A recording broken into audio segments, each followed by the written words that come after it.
Hi, everybody. Can you all hear Hi. me? Good morning. Boker Tov. Good Shalom. morning. Boker Tov. Oh, Boker Tov. I'm so happy you're here. Tov. All right, you can't see this the sharing screen, can you? I had the sharing screen on earlier with the title page. Did you see that when you logged in? Yes. Yes. And you can't see it anymore, right? Just see me? I still see it. I can Still see it. I can see it. Really? Okay, Yeah. stop sharing. Now you can't see it, right? Now it's gone. Now we see you. Okay.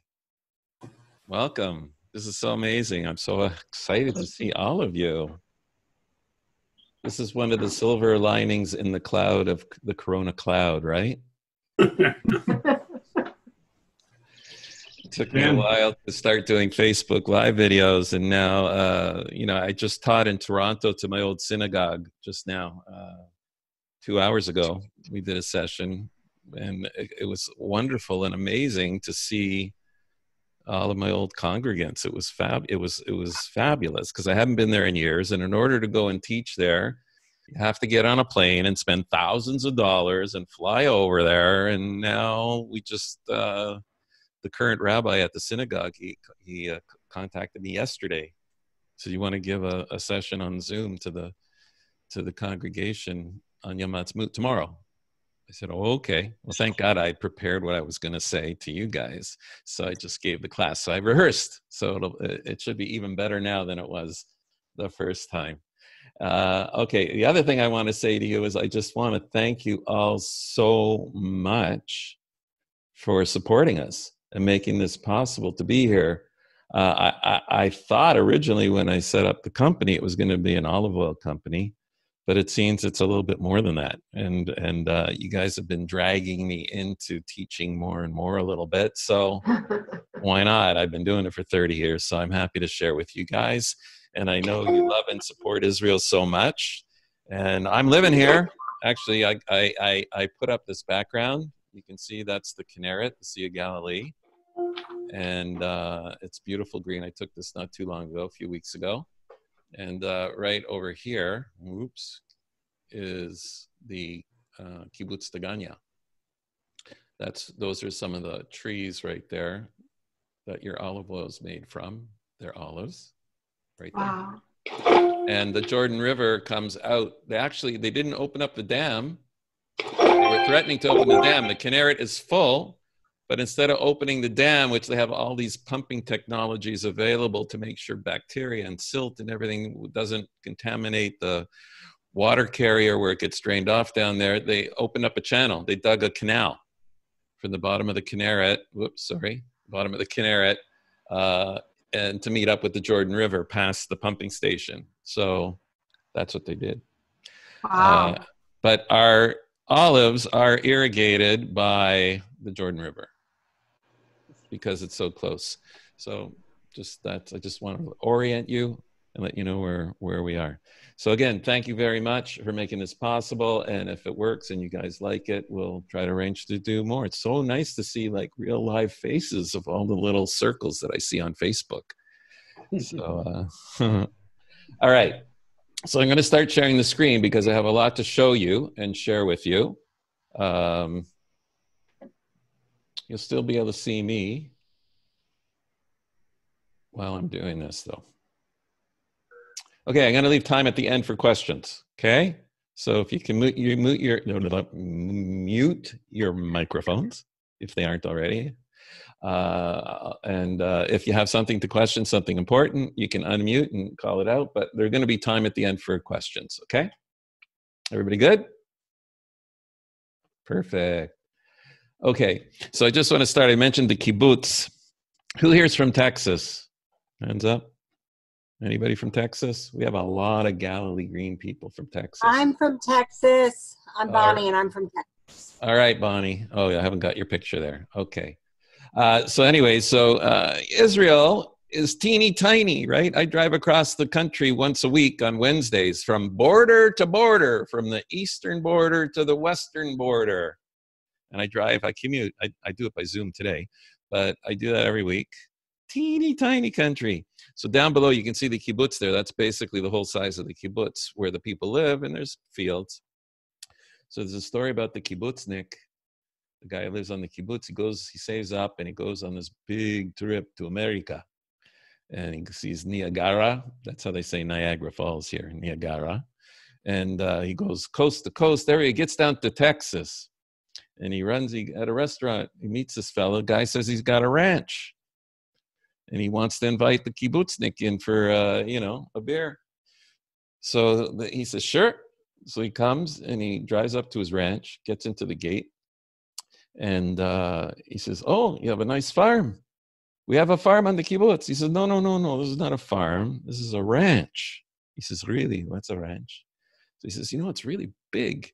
He says, I can drive for 2 hours in every direction and not get to the end of my fields.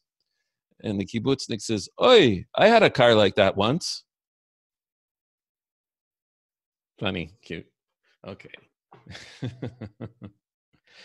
All right. So let's get started. We are on Yom HaAtzmaut. Happy Yom HaAtzmaut. Yom HaAtzmaut means Independence Day, correct? They call it Independence Day. You have Independence Day in America. We had Independence Day in Canada, right?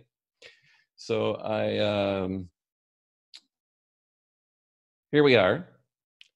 We just finished Passover, right? And we are counting 7 weeks right now.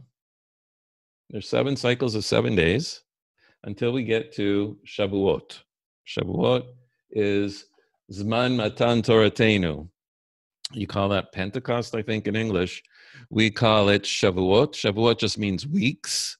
So why is it called weeks and not have its own name? Pesach is Passover. And the next festival, we just call weeks. Why? Because they're bookends. It's really one and the same idea. It's 2 parts of the same idea. You start here counting 7 cycles of 7, you get to Shavuot. And we have how many pilgrim festivals? People say 3 pilgrim festivals, right? We go up 3 times a year. We go up for Passover during biblical times to the temple. Passover, Shavuot, and when's the 3rd time? Sukkot, right? In the fall. So in Sukkot. But what happens in Sukkot? You see, Passover is a 1-week-long festival. We have a special day at the beginning, which is called the Shabbaton. And then we have the intermediate days of the festival. And then, so it's a week-long festival called Pesach. In the fall, we have Sukkot. It's a week-long festival. And then what happens on the 8th day? Anybody know? It's called the 8th day of Solemn Assembly. It's another festival tacked right on to Sukkot. You have 7 days of Sukkot. And then, boom, there's another holiday. We go out of the sukkah and we have another festival, but not inside the sukkah, outside the sukkah. It's called Shmini Atzeret. It's called Atzeret. Atzeret means to stop. And Shmini means 8th. So it's the 8th day that stops. And actually, in our oral tradition, we do have a name for this holiday here of Shavuot, weeks. It's called Atzeret. Same word. Atzeret means stop. If you see a stop sign in Israel, it says Atzor, stop. So the festival of Sukkot is the Atzeret. It stops the festival of Passover, this period. And on Sukkot, we have a week-long festival, and the Atzeret stops it. Why isn't it 7 weeks later? Should be 7 cycles of 7, and then have the Atzeret festival then, Bookends festival. Why do you think it's not? I'll tell you why. Because it would fall in the middle of the winter when it's cold and yucky, and God loves us, and he doesn't want us to have to schlep up from Yavniel. It doesn't snow like this here. This is Toronto. When I was teaching the Toronto class, I gave them an example of this, of why it's much better to live and move to Israel and see this than to see this over here. This is actually Eglinton Avenue in Toronto. So God has Rahmanos. He has mercy on the Jewish people, the nation of Israel. And he says, okay, fine. Instead of waiting 7 cycles of 7, we'll smack it on the 8th day. It'll be just one cycle of 7 on the 8th day. You'll have this bookend festival. So let's go back to our picture now of, Passover and Shavuot. What is the concept here? On Passover, we had our physical freedom. We call it Zman Heruteinu, Cherut. We're going to learn about that in a little bit. I'm going to bring up the text and we'll look at the actual Hebrew words. We'll get to learn them. So it's called the time of our freedom. What happened in the Exodus? We got our physical bodies were liberated from the bondage of Egypt. We were no longer slaves to Paro, right? So we're no longer slaves. We have our physical liberty. But what happens? We are left aloof until we get to Shavuot. So we'll get to that in a little bit. We're going to talk about what happens on Shavuot. On Shavuot, basically, if we got our physical liberty here, what do you think we got here? There's 2 parts to a human being, our body and our soul. There's our physical side and our spiritual side. We were physically slaves in Egypt. We were liberated physically from being slaves, but you can still have a slave mentality, correct? Some of you, if you read the Haggadah, it says if we hadn't been taken out by God himself, we would still be enslaved to Paro in Egypt, meaning we'd be mentally enslaved to Egypt. And the word mishubadim, Eved is a slave, mishubad means we would be beholden to him. It's like a shibud is like a mortgage on a house. He would have a lien against us. If he let us out instead of God taking us out against Paro's will, we'd say, Paro was really nice. He let us out eventually. We're beholden to them. So you'd still be psychologically beholden to Egypt. So we need to be spiritually liberated. How are we ultimately going to get spiritually liberated? We're going to see that on Shavuot when we get there. Maybe we'll do another session about that. But these are the bookends, the physical liberation and the spiritual liberation. We're going to talk a little bit about, well, wait a second. Once we get the Torah and all of these laws and rules, how does that liberate you, right? Some people talk about, we actually call it the yoke of mitzvahs, right? We got to carry around the yoke of the mitzvot, of the commandments. So you could look at the yoke. I know we have some farmers here, right? Anybody got a farm or grew up on a farm? Put your hand up. Yeah? All right. So if you're a city person and somebody says you got to put the yoke on, you look at that as a huge burden, right, Roy? It's a burden to walk around with a yoke. But you know what? Try and plow a field without the yoke. You'll be doing it for 5 years. You got the yoke, right? You can pull the plow, you can get the job done. So the yoke is the tool that you need in order to get the job done, right? So that's how we look at the Torah and the mitzvah that we got here, right? We accepted upon ourselves the yoke of heaven, the yoke of Torah, and that's going to allow us as the Jewish people, the nation of Israel, to get the job done. All right, so but in order to get to this spiritual level, what happened at Sinai? It was a national revelation.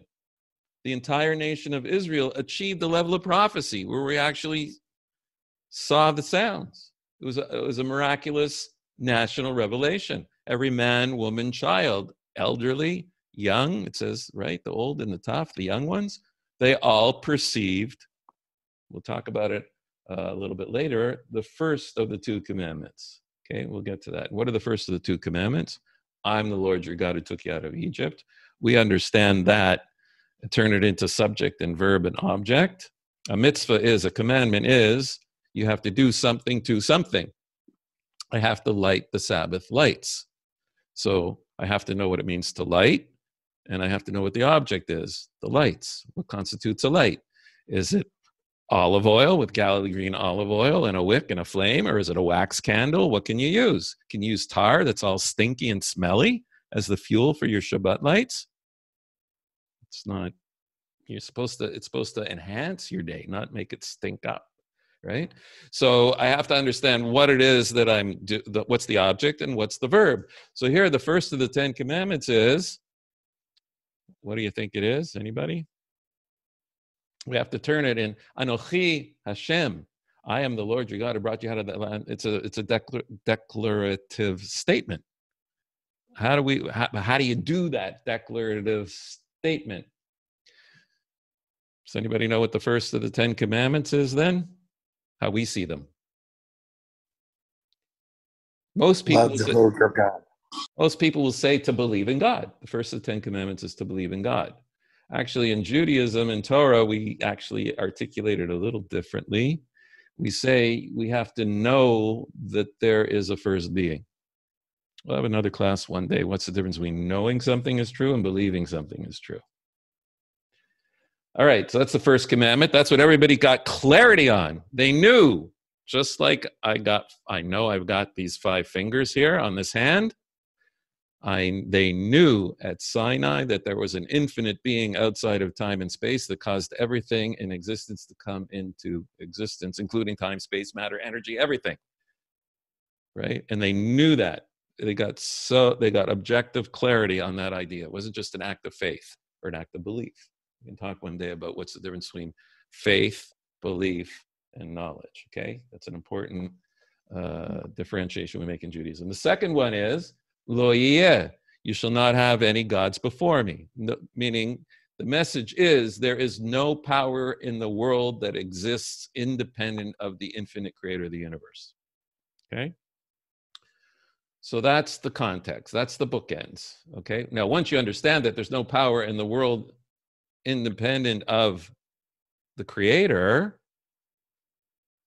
that means your own existence is no longer independent of the creator, correct? In Egypt, I thought I was dependent upon Paro for my existence. God got rid of that idea quickly, right? He put us in the lowest of the low state and then said, this guy who you think you have no more, there's no hope, nothing, you're finished. He has total control over you. The Jewish people groaned. It says they didn't even pray. If you read carefully in the book of Exodus, they groaned. They were just, oh.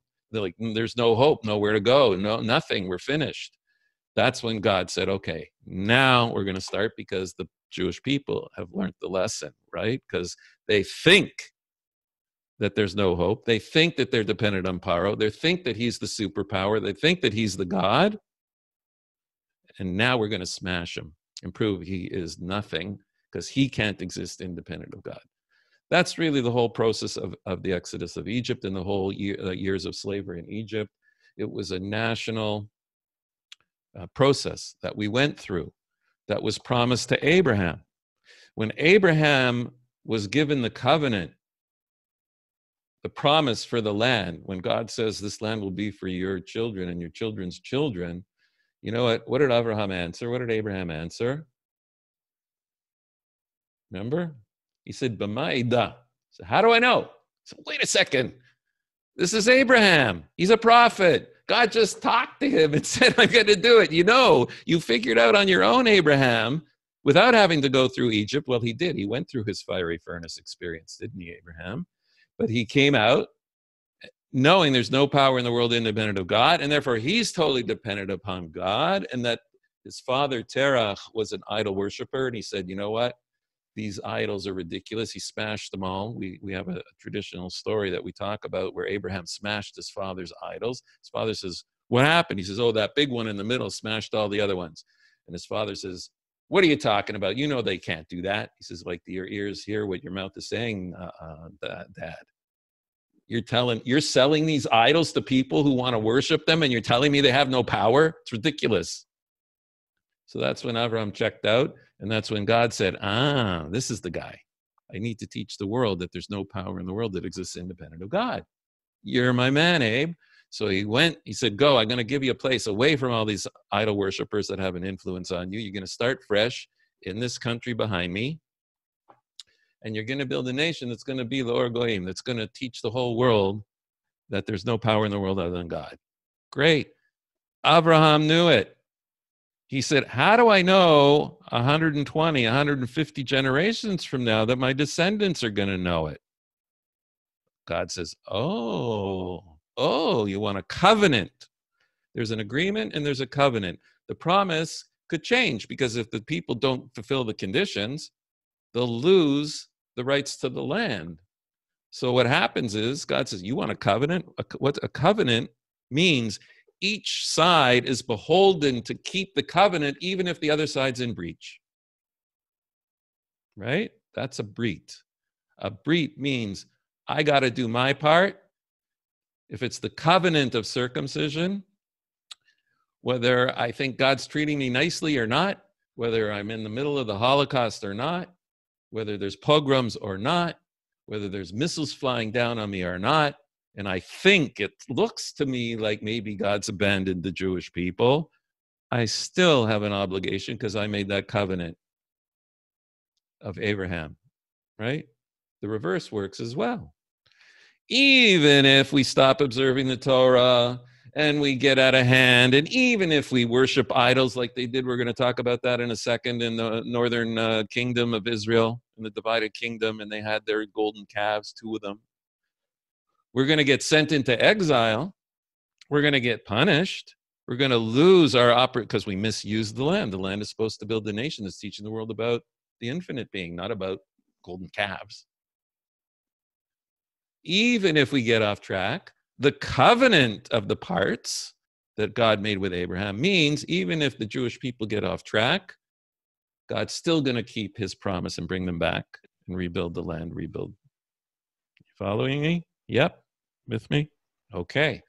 So now God says, oh, you're saying, B'ma'ida, you're asking, how do you know your descendants? He says, oh, if that's the case, they're going to have to pay the price for the covenant. They're going to have to go through the experience that's going to make sure that what you know, Abraham, that there's no power in the world other than God, is going to be part of the national consciousness of your descendants forever. So they're going to have to be slaves in a strange land, but ultimately they'll come out with Rechush Gadol, they'll come out with great wealth, and I'm going to lead you and bring them all back to the land. And then even if they get off track, still burned into their consciousness, they're going to know that nobody has any power. They might become atheists, but they're not going to become idol worshipers. You with me? Okay. So that's the 7 weeks here. Now these 7 weeks is our opportunity for growth for each one of the generation that came out of Passover, came out of Egypt, took 7 weeks, step by step, to start releasing themselves of the slave mentality, to purify themselves psychologically, right? Get rid of that Stockholm syndrome. Anybody here from Stockholm? We got customers in Stockholm. Get rid of, yeah, there you go. Svelius. I used to love playing the music. Are you related? No? Okay. So, yeah, get rid of that Stockholm syndrome. Took 7 weeks until they're spiritually ready and spiritually purified to get the prophetic experience. That's what's going on here. Okay. Now, another thing, if you listen to my talk and learn walk and talk, I did a walk and talk. Who heard the walk and talk about the 24,000 students of Rabbi Akiva who died in a plague 2,000 years ago? Some of you heard it? Yeah. Right. So during this period, we're in the 3rd week, we're in these first 3 weeks. And during the first 33 days, there was a plague in 2,000 years ago, in the 1st century. Rabbi Akiva was the greatest sage of the generation. And the students, he had 12,000 pairs of students that didn't treat with each other with respect. And spiritually, that's the message that we got of why the plague happened. The plague ended 33 days in. They learned the lesson. So what does it mean that they didn't treat each other with respect? These were Torah study partners. So I mentioned in that tape, I'm just going to mention quickly that to give kavod means somebody has something that you don't have. He's weightier than you. The word kavod is related to the word kaved, which means heavy. So your study partner, whether he has more Torah than you or not, if he has more Torah than you, more wisdom than you, then you should stand up out of respect and treat them with respect. What if you know more Torah than they do? You should still listen to what they have to say, because he's going to have some piece of wisdom that you need. You can learn from everybody, like I said Running out of time already? Can't be. Okay, quickly. So they didn't give them with respect. So now that means they thought they could exist independent of their learning partner. It's all about me. Okay, let's quickly switch now. I want to show you something. Here's Hebrew English. Independence Day. Over here it says Yom HaAtzmaut. Can you see that?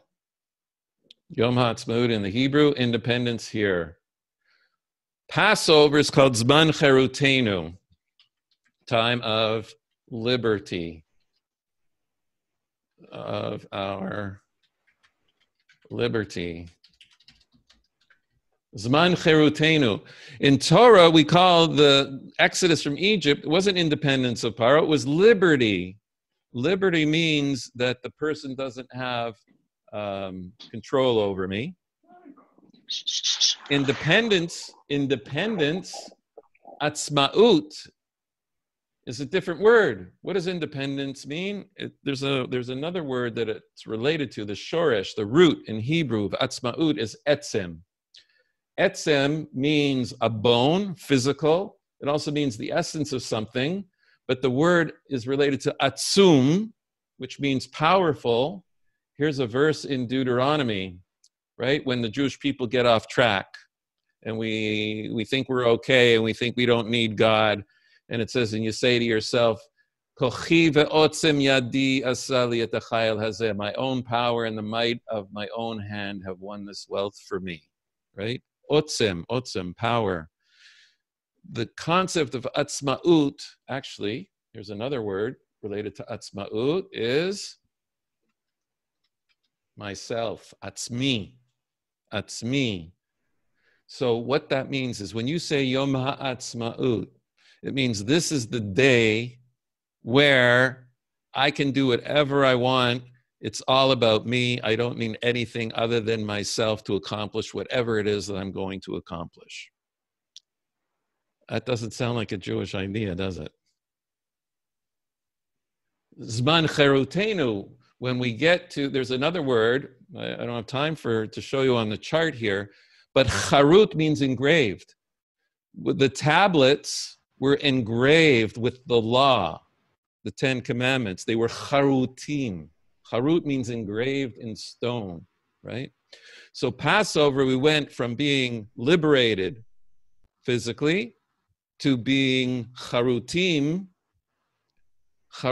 meaning engraved and committed and fixed to the law, fixed to God's will. We're not independent like atzmaut. We gained cherut, but that means we were liberated from Egypt, but we're still beholden and dependent upon God. There is no concept of atzmaut. I can't do anything. I can't open my eyes. I can't beat my heart on my own. I'm totally dependent upon the Almighty. That's the message. So this concept of atzmaut is like the students of Rabbi Akiva saying, I don't need you, learning partner. I'm the one teaching you. I don't need you. You got nothing to share with me. That's destructive because you're shutting God out of the picture. All right, I want to show you something else quickly now. Here's David Ben Gurion announcing on this day the Declaration of Independence, Yom HaAtzmaut. And there was a big argument amongst these fellows here on the screen. There's a big argument. What are we going to call it? I want to show you a letter. This is a note. I don't know if you can read this. It's signed Harry Truman. See that here? There's probably some of you out there that remember Harry Truman. I think our oldest subscriber was born in 1924. You're all beautiful. So here's Harry Truman's signature. This government, the American government, has been informed that a Jewish state has been proclaimed in Palestine, and recognition has been requested by the provisional government thereof. And the United States recognizes the provisional government as the de facto authority of the, and it's crossed out, and it says State of Israel. What was crossed out? The new Jewish state. At the last minute, Ben Gurion decided to call it State of Israel. Now, why not Israel? Anybody know what the options were? They didn't know what they were going to call it. What are we going to call it? What do you think? Anybody? Unmute and say, what were the options for the names of the country? Any idea? One was Zion. How about Judea? Didn't the Romans exile us from Judea? A lot of people out there think the reason why we're called Jews is because we're from the tribe of Judah. No, you're mistaken, people. It's not true. Here, I'll show you. Here is the divided kingdom. Here's when the tribes came. Everybody's nice. King David, King Solomon. Then we get into the divided kingdom, right? Judah and Israel. These are the 10 tribes up here that's separated. What did they do? They put up idols in 2 cities, two golden calves.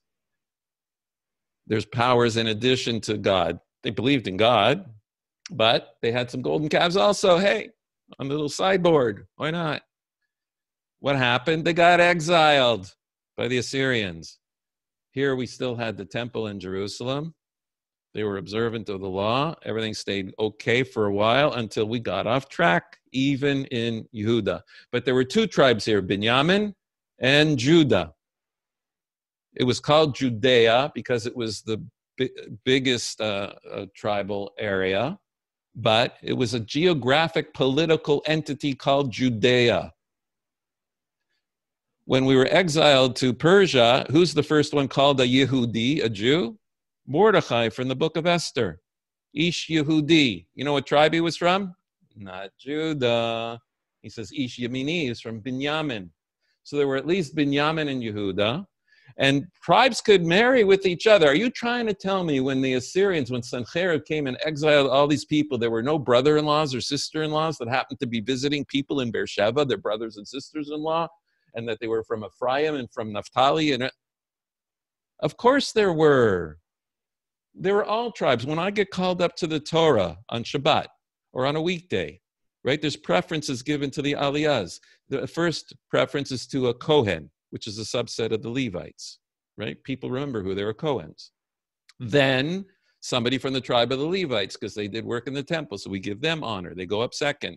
And then everybody else gets called up today in the diaspora, and even in Israel, as Yisrael. I get called up as Yisrael, not as Yehudi. I'm called Yisrael. See that?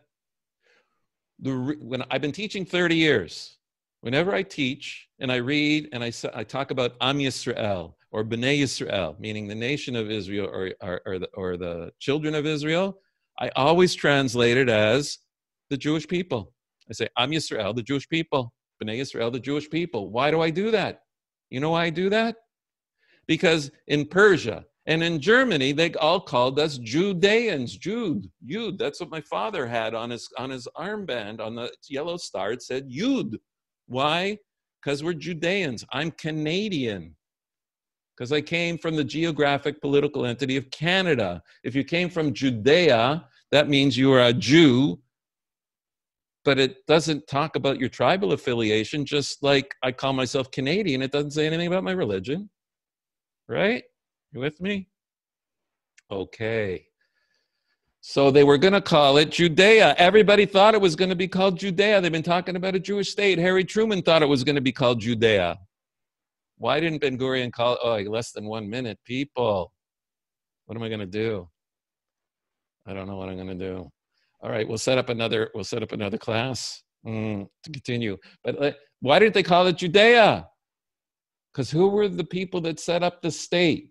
The people who set up the state were communist, atheist, secular labor Zionists. Were disaffected from the religion. They wanted to create a new kind of Jew in the state that would remove the shackles of the past. Ben Gurion liked the idea of calling it Israel as opposed to Judea, because Judea had a connection with the diaspora and the diaspora Jew of Europe. Yeah. So Ben Gurion was pushing this idea for Israel, but didn't want it to be Eretz Yisrael, because that's what Orthodox Jews call it, right? Orthodox Jews tend to talk about Eretz Yisrael much more than they do Medinat Yisrael. Medinat Yisrael is just a political entity. It's a state. What is it? Is it a state of its citizens? Is it a state for Jews, or is it a Jewish state? This is an existential question and debate which we have not had in this country since it was formed. There's three viewpoints, and that's what the elections reflect. On the right and the religious, it's the Jewish state. So once it's the Jewish state, what does that mean? How does the state become Jewish? What's Jewish about it, right? But the Orthodox Jew is going to say, yeah, Eretz Yisrael is a Torah state, meaning Jewish means Judaism, which means Torah. But a lot of people don't like that idea. They want to have their own brand of being Jewish, so they want Israel to be a state of the Jews. So we're going to go all the way from the political right, religious right, to the right wing, to the center, to the left, to the extreme left, right? So much so that the extreme left will say there was no difference than an Arab and a Jew. Israel is just a state of its citizens. They want to have a Western democratic society where the citizens vote, and it doesn't matter what religion you're at. Israel is just a state like any other state. That's the extreme left. On the extreme right it's a Jewish state. So Jewish state, state for the Jews, and state for the citizens. By Ben Gurion calling it Israel, he opened the door, and this was what people were worried about, is that as the generations are born, they will take on the identity of Israeli as opposed to Jew, which is what happened, which is part of the problem that we have in the state of Israel today. As a Canadian, that's my identity, but it doesn't talk anything about my Jewish value system. Just Canadian. It's a political identity. And by the early 60s already, Israelis were calling themselves Israeli, and they say it has nothing to do with Judaism. There's been rebound. It's rebounded since then. Even a kibbutz Daganya was a communist commune. No one, in America, you're having this debate about communism and socialism. Communism is there's no individual property rights. It's very un-American. In Judaism, we don't believe in that either. Communism believes you don't own anything. It's different than socialism, right? The communes, that's why they're called kibbutzim. They were communes where nobody owned their house, nobody owned anything. The kibbutz, the state, owned everything. And the state dictated what you were going to get and how much money you were going to get, but it would take care of your health, and it would take care of your food and your shelter and your clothing, but it would tell you what you could wear. You can't buy any fancy clothes, can't have any fancy jewelry. That's how this state started. But now, today, in Kibbutz Daganya, where we make our olive oil, it's rebounded. And the old dining hall, where they used to eat pork on Yom Kippur, they have turned it into a synagogue. So everything is turning around as we get closer and closer to the final redemption, right? And that was that ladder going up. All right. So they called it the State of Israel. Yom HaAtzmaut. So getting back to our Google Translate here. Is this all about me? What we are going to decide what our national identity is and what our value system is? Yom HaAtzmaut? Or is it Zman Heruteinu, where we don't have to follow the laws and the rules of the foreign nations? We're now liberated, and now we can adopt the laws and the rules of the Almighty, who we're really dependent upon, as opposed to false gods. That's the process we're going through. So now we have this fabulous, interesting thing that happens in this. You see, because what technically should have happened, it should have been Exodus, coming to Mount Sinai, Shavuot, receiving of the Torah, then we wander in then we get the land. So the order of the holidays should have been a Passover, Shavuot, and then Israel Day, right? Doesn't that make sense? Israel Day should come after Shavuot, because we liberated, We get our mandate. Now we get the land in order to fulfill our mandate. It would make much more sense to have Israel Day after Shavuot. But the Almighty had it happen. Which day? Not the ultimate kingdom that's going to be rebuilt and the Messianic king will be running it. It's going to be a kingdom. They created a political entity. And when did that political entity happen? Right here. So what does that mean? Yom HaAtzmaut. There's a conflict here in this country because the religious Jews tend, not up until more recently, tend to have nothing to do with it. It was a secular day. Because think about it, Yom HaAtzmaut. This is when the Jews are liberated from the shackles of their past and create their own political communist future. That's what we're here for. They didn't want to have anything to do with it. On the other hand, it's an opportunity. In 2,000 years, we see slowly but surely, we've been coming back to the land, build up the population. These are milestones on the way to the ultimate redemption and building a Torah-observant kingdom. So it's a conflicting idea. My Rosh Hashiva, my teacher, he said that in 1948, when the state of Israel was declared and Ben Gurion was on the podium or on the radio making his announcement, the entire world, including Harry Truman, was waiting with bated breath to see what the Jews were gonna do with this opportunity. What were they gonna do with their liberty or with their independence, right? We can go one way, we can go the other way. But if you want to go towards building a kingdom based on Torah law and be the lights of the nations, you need that stepping stone. You need to be liberated from Paro. We need to be liberated from the Cossacks and the Tsars and the Führers. We need to be liberated from them in order to build our own independent nation. So it's a stepping stone that we have to go through, unless we merit it, and then miraculously the temple comes down out of the heavens. Some people are waiting for that. But that's all, we don't deserve it. If we don't merit it, the prophet says the redemption will come be'ita achishena. It will come in its time quickly. What do you mean in its time quickly? It's one or the other. So it says, no. If you merit it, if we're doing everything God wants us to do, it'll happen, boom, like that. Sure, open miracle, temple come out of the heavens. But if we don't merit it, Jewish people are all messed up today in the diaspora. We have so many streams, people fighting with each other. We're not there yet. We're working towards it. I think somebody got their mic on. If we don't merit it, then it's going to happen step by step, and it's going to take a lot of time. We're almost 2,000 years into this process. But when Mark Twain was here in 1867, when my grandfather, who was born in the 1800s, he was a young man before the First World War. That's my grandfather. When Mark Twain was here in Innocents Abroad, he writes, he came from Damascus, up behind me here. Whoops. Damascus on the Golan Heights. He came on a donkey because they were on a trip of the Mediterranean. It was the most God-forsaken place he'd ever seen. It was barren. Roy, you read Innocents Abroad? There was two miserable palm trees in Tiberias on the port. It's so depressing. They came up the hill, crossed over here to Nazareth behind me, up the other way. It was horrible. They couldn't wait to get out of here. Now look at it behind me.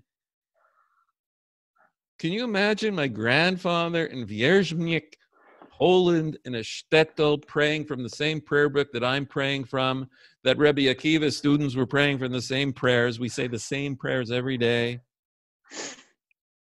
He's praying that God should bring the Jews from the four corners of the world and should bring them back to the land, and that the land should bring forth its fruits. And he's praying this way in 1900. It's my grandfather. And here it is, step by step, by step, by step, by step, the miracle is continuing to happen. When I made Aliyah in 1983, and I moved into our neighborhood in Har Nof in 1985 in Western Jerusalem, into a brand new apartment, it was a rental, I phoned up the phone company, and I said, need a phone installed. They said, sure. I think it was February. They said, we'll be there in April 1985. 2 years. There was a 2-year wait to get a telephone. We had our kids. There were no disposable diapers, right, in Israel yet. Actually, they came when we had our first kid. It was tough. I mean, now, are you kidding? All this technology we're using, it's all Israeli technology. You know what? Somebody was asking me today, how's it in Israel compared to America? I said, well, you know, we're still dealing with Corona. We're trying to open up the economy. But the country has, like, I think, $20 billion in US dollar reserves that they're using to help pay the small business people that are struggling right now in this short amount of time. Financially, you look at the shekel, we're suffering because the shekel is so strong. Why is the shekel so strong compared to the dollar? Anyways, it's a miracle, step by step, unnoticeable. It looks like it's nature. God is making the miracle happen. And you're going to see there's going to be a huge influx of Jews coming to Israel after the Corona thing's over from America, the last great diaspora. Huge numbers are going to come. You know why? Economically, it's going to be way better. But there's a little merit in that. You get a lot more merit to do it when you can't get a diaper or a telephone. So, and as we go through time, it's going to get better and better, and people are going to turn to Israel, just like they turned to Israel for all the technology, for all the biology, all of the pills we sent to help deal with the coronavirus as a gift to America. They're going to start turning the eyes, and eyes are going to be turning to us. Why? Because as a nation, as we grow spiritually, we'll be able to send out the light, the spiritual light. Okay, so why does Yom HaAtzmaut fall here? It's for us to decide, what are we going to do with it? Is it Atzmaut or is it Chirut? I know in our yeshiva, in our study hall, even though the religious people sort of didn't want to have much to do with Independence Day, my rabbi said, this is the greatest gift the Almighty has given the nation of Israel, the Jewish people, in almost 2,000 years. He's given us this gift. It's clay in our hands to be able to do what we're going to do with it. Are we going to go one way and say, Kochi v'otzem yadi, we're going to create a state according to our own power? Or are we going to go the other way? It's all in the hands of the Almighty. It's all a gift from the Almighty. And therefore, we're going to use the gift of the Almighty to do His will and help fulfill His plan. That's what's happening right here. It can go one way or the other. We can honor God's Torah, or we can choose to just build another secular Western state on the Mediterranean. Which is it going to be? That's each and every one of ours a decision to make today. So what we used to do in the yeshiva is somebody would finish a tractate of the Talmud, where you would have a festive meal, so we could party, even though we're in the period of mourning for Rabbi Akiva's students. That's one reason you could have a celebratory meal. So we would do that in order to celebrate the day. And but we wouldn't sing the special psalms called Hallel in the service. Why? Because Hallel in Passover was a week-long festival. They were chased out by Paro, and then the sea split. And when the sea split and the Egyptian army were drowned, the war was over. And that's when Moses and all the people sang the song, as Yeshir Moshe. Then we sang the songs. That's Hallel. You say Hallel when the war's over, when you were about to die, and you were rescued miraculously by the Almighty, and we say, thank God. That's when you say Hallel. What happened in 1948? 12 hours after this statement was made on the radio, you know what happened? The war started, and thousands of people died in the wars. And to this day, the war hasn't ended. See the Golan Heights up there? You go another 15 minutes that way, you're in Syria. We are technically in a state of war since 1948 with Syria. You go to the north, we're in a state of war with Lebanon. The war hasn't ended. The war started the day he made the declaration, Ben Gurion, and to this day it hasn't ended. When that war ends, we can say Shira. But that doesn't mean we shouldn't celebrate the opportunity that we have today of Yom HaAtzmaut. We should call it Yom Kom HaMedinah. This is the date that the state was established. And we have to thank the Almighty and have a festive Thanksgiving meal to the Almighty because he's made it possible for us to be free. When I was in Toronto working as a management consultant, I used to, in the Toronto winters, right? Toronto winters, it's all snowy. And on Friday, sun sets about 4 p.m. And I used to remember when the clients used to say, I was a management consultant, thank God. Because the clients would say, you know, can we have an end of the week meeting at 4:30, 5 o'clock, or 4 o'clock even, to discuss, you know, what we accomplished this week. And thank God I was a consultant, so I could say, oh, I have a meeting already scheduled, meaning I had a meeting with Shabbat, so I could get home, right? So I'd have to have all kind of excuses because I was being forced to live under the cultural rubric of the Canadian society, meaning they tolerated, they were nice, but there was still, you're stuck trying to fit in. You're trying to fit in who you are as the nation of Israel into the foreign society. Once we've established our own state in Israel, we are now capable and have the potential to not be beholden to the host society. Hi, this is Adam Eliyahu Berkowitz from Breaking. Okay, so that's what I wanted to say about Yom HaAtzmaut.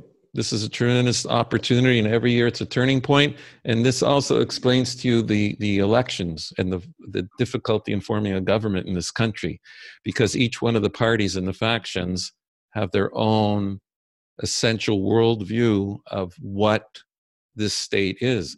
Lieberman, who doesn't want to join, he wants to have a right-wing secular state. So that's one faction. On the other hand, you got right-wing Jewish flavor state, right? So that's really what politics is all about in this country today. It's about what is the nature of this society going to be. And Yom HaAtzmaut is a reminder that we have to make that decision, the Jewish people in the land of Israel.